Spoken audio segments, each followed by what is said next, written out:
everybody, welcome to part one of a two-part video regarding your core muscles. Now I know you hear those words core muscles all the time. Either your trainer uses it or you're surfing the web and looking at some great videos. And I'm sure there are hundreds of YouTube videos regarding the core muscles, using your core muscles, working your core muscles. And most of you know that strong core muscles are important, and you at least know one reason, but there are actually multiple reasons why a strong core is important. But have you ever stopped to ask yourself, what are my core muscles? Do you know what muscles they are, and can you engage each muscle? And what makes a core strong? Now, I like to think of the core as a cylinder of stability, and there are actually four main elements that I'll cover in this video. And when they are strong and they work together, they give you the ability to have more power in your body, longevity for your activities, because you're stabilizing your spine and your pelvis and your other muscles are able to do all the jobs that they need to be doing. It gives you the ability to also enhance your performance levels because your muscles are now able to do those jobs. And if you're an athlete, going into the professional athlete, or you're an athlete at heart, a strong core muscle is what you need.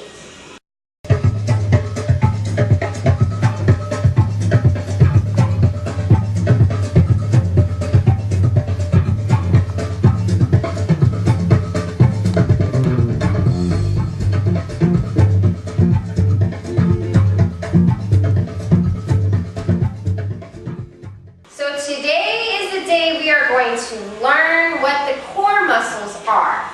And then I want you to check out the next video, part 2, so you can see some of my favorite exercises for using, strengthening, and kind of warming up the core muscles. But your goal is to use your core not only during your fitness programs or your physical activities, but on a daily basis when you are, again, out in the real world. Because that's your goal, is not only to be fit when you're trying to be active, but trying to be fit on a daily basis. So let's get started. The first of the four main elements is the diaphragm, which is basically breathing. When you properly use your breathing techniques and your diaphragm, it just kind of helps with the whole posture, and I'll cover everything in a little bit. The second is the transverse abdominals, and we covered that in the last video, and if you haven't checked it out, you should now, or after the video is done. And the third is the back muscles, of course. Those would be very important. And the fourth is, now don't get uncomfortable, but it's the pelvic floor. And yes, men have pelvic floors. So like I said, it's a cylinder of support. So the diaphragm is the top, the transverse is the front that kind of wraps around to the back. The back portion of the cylinder is the back muscle, is a surprise there. And the pelvic floor is the bottom of that cylinder, okay? So let's go over the top of the cylinder, the diaphragm, okay? When you, not only does it, one, bring oxygen to your muscles, and you have to breathe. You have to breathe, so you might as well breathe properly. When you're expanding your ribs out to the side, and pulling with your abdominals, pulling that diaphragm down, it allows more oxygen to get into the lungs because lungs have more room to expand, okay?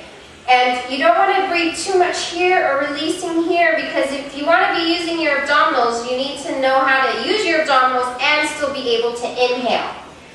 And also, when you breathe and you think of pulling that diaphragm down with the abdominals, it re-engages the next portion of the core, which is your transverse abdominals. And actually, we've already gone over these, so I'm going to move on to the third part of the cylinder, which is the back, okay?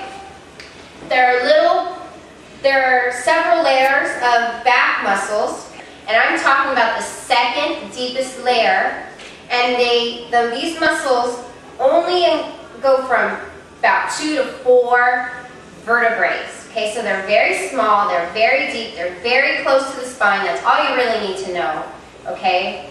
And it helps obviously stabilize your spine, and the ones in your lower back help to stabilize the pelvis, okay? Now, the third one, as I said, don't get uncomfortable, but it's the pelvic floor.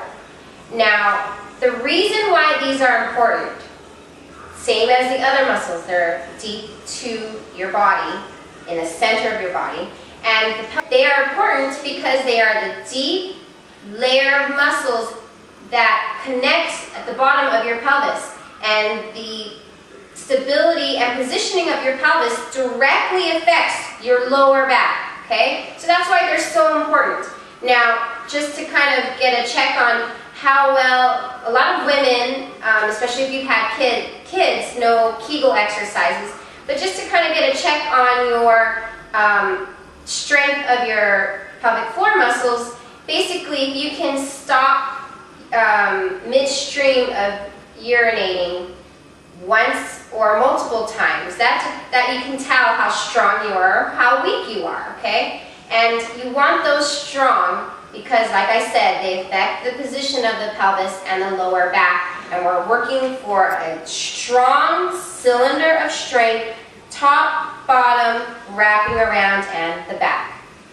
Pilates has many exercises to help isolate the core muscles, and it really helps if you can find a good instructor who not only can help you learn each muscle individually, but also if you get a chance, mat work's great, but if you get a chance to work on the apparatus, you learn to initiate exercises and you learn to integrate your core muscles even though you're working other parts of your body, and you learn to challenge your core muscles, because once you get stable here, you want to introduce instability around your body to test how fast your core reacts and if your core is working with you so that you're stable.